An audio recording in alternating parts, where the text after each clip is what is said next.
जब हम सरकारी कंपनियां ही नहीं रखेंगे तो सरकारी नौकरी किस चीज़ में देंगे। कहा है कि सरकार की मंशा बिल्कुल क्लियर है, निजीकरण करो, डिसइन्वेस्टमेंट करो, रोजगार नहीं दो, ठेके पर लोगों को भर्ती करो, जब मर्जी उसे निकाल दो। इस परिस्थिति में सरकार लोगों को लाकर रख रही है। सरकार का टारगेट है कि 300 सरकारी कंपनियों को खत्म करके सिर्फ 23 कंपनियों पर ही सीमित रहा जाए, यानी बाकी को बेच दें।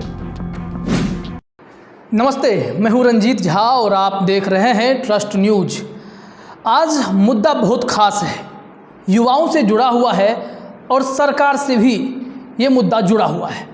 दरअसल युवाओं की चिंता है कि जैसे ही अग्निवीर योजना सामने आई, लोगों ने सवाल खड़े किए कि 4 साल की ही नौकरी क्यों? जब हम नौकरी कर रहे हैं और सरकार की नौकरी करेंगे तो फिर हमें अस्थायी नौकरियां क्यों नहीं मिलेंगी? इस सवाल का जवाब हम तलाश रहे थे और कई सारे डेटा पे हमने सर्च किया कि क्या इसका माजरा क्या है, क्यों सरकार इस तरह से काम कर रही है। तो 2 बिंदुओं पर हम जरा समझेंगे कि एक सरकारी कंपनियों के साथ सरकार क्या कर रही है और दूसरा युवाओं के भविष्य के साथ कितना खिलवाड़ हो रहा है। इन मुद्दों पर जब हम चर्चा करेंगे तो तस्वीरें अपने आप साफ हो जाएंगी कि दरअसल सरकार की मंशा क्या है। हाल ही में आपने कई अखबारों में भी यह रिपोर्ट पढ़ी होगी कि किस हिसाब से अब जो सरकार है वो बहाली सिर्फ ठेके पर करना चाहती है।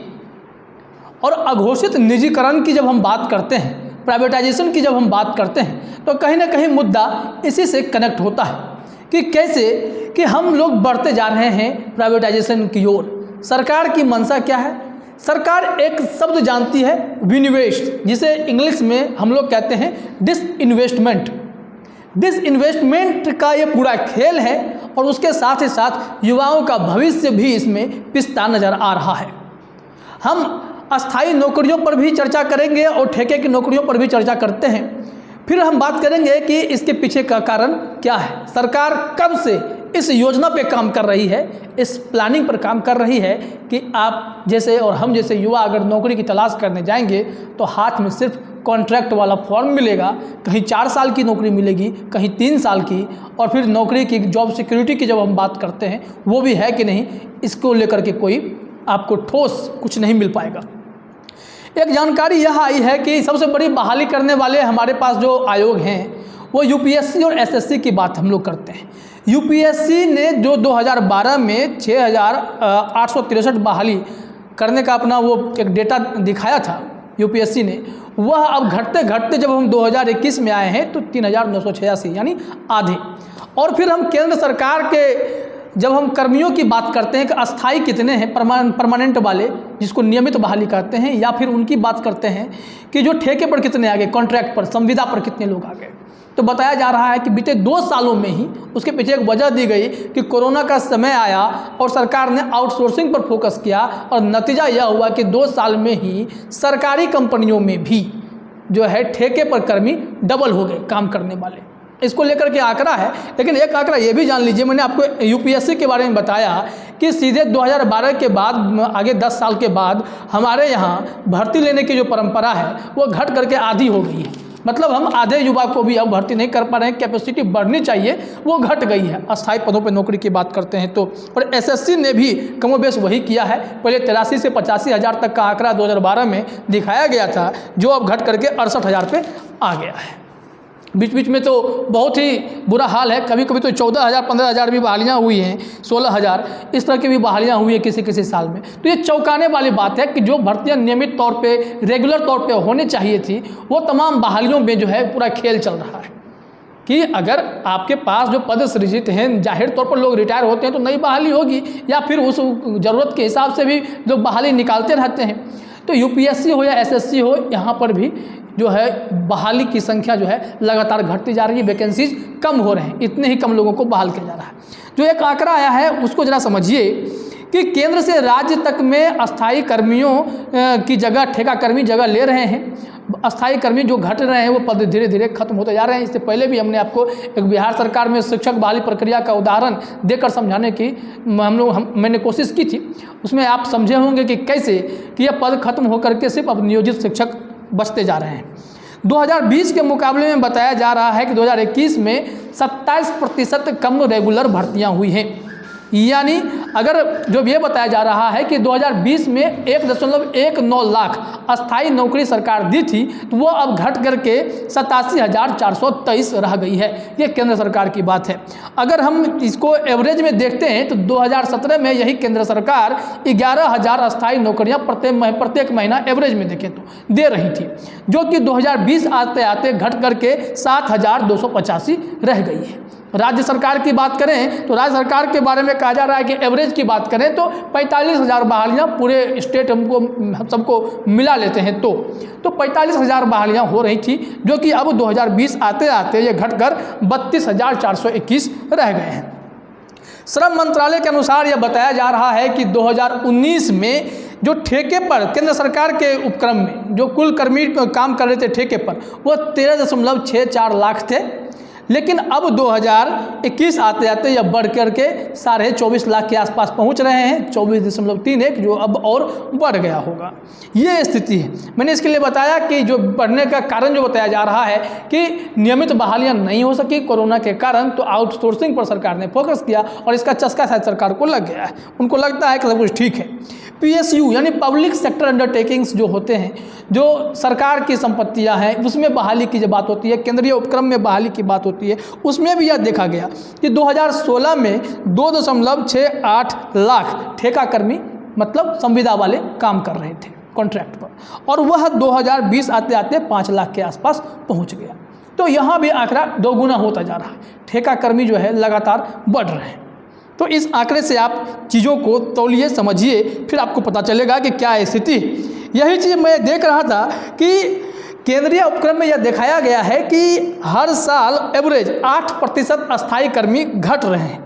2012 में बताया जा रहा है कि 14.5 लाख अगर अस्थायी कर्मी थे, तो 2020 आते आते 9 लाख के आसपास रह गए हैं। यानी संख्या लगातार कम हो रही है, जो डेटा है। अब एक इम्पॉर्टेंट चीज़ सुनिए कि कैसे जहाँ जहाँ ठेका पर कर्मी नहीं थे, वहाँ भी संविदा पर सरकारी विभागों में इनकी एंट्री करा दी गई है। कैसे? तो आप देखिए कि सबसे बड़ा उदाहरण आपको ONGC को ही लेना चाहिए। ONGC इतनी बड़ी संस्था, इसमें 2015-16 तक एक भी कॉन्ट्रैक्ट पर काम करने वाले लोग नहीं थे, लेकिन अब आप देखेंगे तो हैरानी होगी आपको कि यहाँ पर 62% जो कर्मी हैं वो संविदा पर काम कर रहे हैं ONGC में। कैसे हो गया ये स्थिति क्यों आ गई?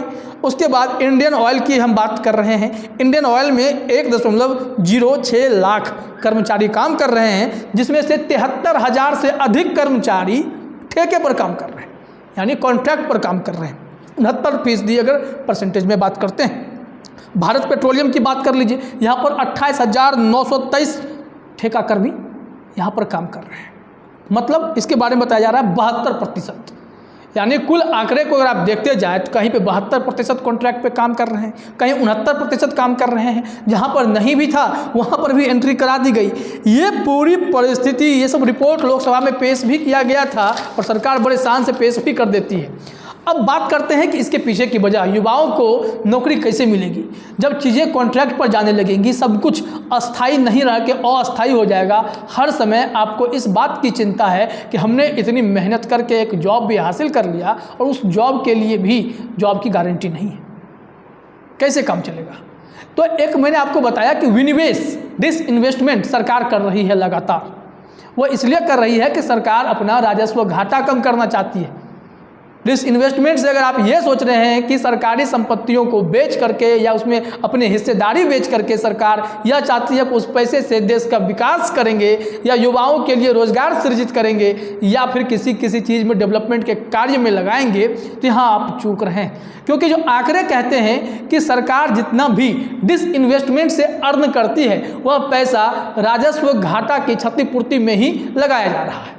क्योंकि हम लोग इतना कर्ज ले रहे हैं, इतने लोन में डूबे हुए हैं कि वो सारा पैसा उसी में जा रहा है। सरकार का टारगेट जानते हैं आप? सरकार का टारगेट है कि 300 सरकारी कंपनियों को खत्म करके सिर्फ 23 कंपनियों पर ही सीमित रहा जाए, यानी बाकी को बेच दें, बेचने की स्थिति मिला दें, जैसे बैंकों को बेचा जा रहा है। रेलवे प्राइवेट किए जा रहे हैं, एयरपोर्ट प्राइवेट किए जा रहे हैं, तमाम चीज़ों को प्राइवेट किया जा रहा है। यह वजह समझिए कि 300 अगर सरकारी कंपनियां हैं, जिसमें से सिर्फ परमाणु रक्षा को अगर छोड़ दें तो यहाँ पर तमाम चीज़ों को, अब तो रक्षा में भी अगर सेना की बात करें तो 4 साल की नौकरी कहीं ना कहीं उसी की शुरुआत है। लेकिन ऐसे तमाम क्षेत्रों में यह चीज़ें हो रही हैं कि सरकार धीरे धीरे डिसइन्वेस्टमेंट पर ध्यान दे रही है। एक आंकड़ा बताते हैं, 1991 से 92 के बीच में कहा जा रहा था कि डिसइन्वेस्टमेंट से 100 करोड़ जुटाना था, 2500 करोड़। सरकार को यहीं पर जो कहते हैं ना मुंह में खून लगना, एक लगा कि 3040 करोड़ वहाँ पर ये लोग जुटाने में सफल रहे। ज़्यादा मिल गया तो ज़्यादा खुशी हुई। उसके बाद सरकार ने फिर प्लान बनाया 2013-14 में। वह प्लान बना कि 56,000 करोड़ डिसइन्वेस्टमेंट से कमाई करना है, पैसा जुटाना है। और फिर वहाँ पर सरकार को झटका लगता है। 56,000 तो बहुत दूर की बात है, 26,000 आने में पसीने छूट गए सरकार के। 26,000 करोड़ भी नहीं जुटा सके। इसके बाद जो है 2017-18 की बात करते हैं, यहाँ तो 1 लाख करोड़ जो है यहाँ पर दिखाना था कि कैसे करना है, लक्ष्य रखा गया। तो पता चलता है कि 80,000 करोड़ में यहाँ पे 85,000 करोड़ ये लोग जुटा पाए। और 2021-22 का लक्ष्य जानते हैं 2.25 लाख करोड़ का है। तो यहाँ पर सरकार क्या करेगी, क्या नहीं बेच देगी। तो तमाम चीज़ों को समझने के बाद आप यह तय कर लीजिए कि यह सरकार चाहती क्या है। BPCL में, एयर इंडिया में, शिपिंग कॉरपोरेशन में, कंटेनर कॉरपोरेशन में, IDBI में, या फिर BEML में, पवन हंस में, नीलांचल इस्पात में, ये तमाम चीज़ों को तो सरकार बेच ही रही है। ये सारी चीज़ों को अगर आप देख ले रहे हैं तो ये निजीकरण की ओर हम लोग बढ़ रहे हैं। अघोषित निजीकरण कहते हैं। जब हम सरकारी कंपनियां ही नहीं रखेंगे तो सरकारी नौकरी किस चीज़ में देंगे। विभागों को भी हम निजीकृत करने पे जुट जाएंगे। बड़ी बड़ी कंपनियां जो सरकार के अधीन हैं उसमें सरकार अपनी हिस्सेदारी बेच ही देगी, तो फिर सरकारी कंपनियां रह कहाँ गई। सब तो निजीकरण की ओर हम लोग आ गए। तो ऐसी परिस्थिति से निपटने के लिए क्या उपाय है। युवा बेबस हैं। ये इस देश के युवा जो सरकारी नौकरी करना चाहते हैं, उनके सपनों को, उनके मनोबल को यह तोड़ने जैसा है।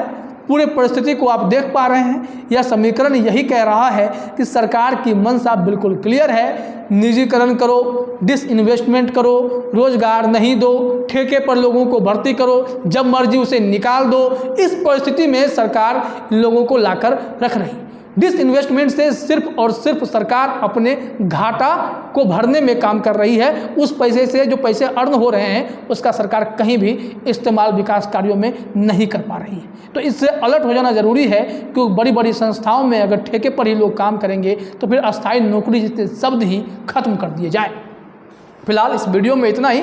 आप सभी का हमसे जुड़ने के लिए बहुत बहुत धन्यवाद।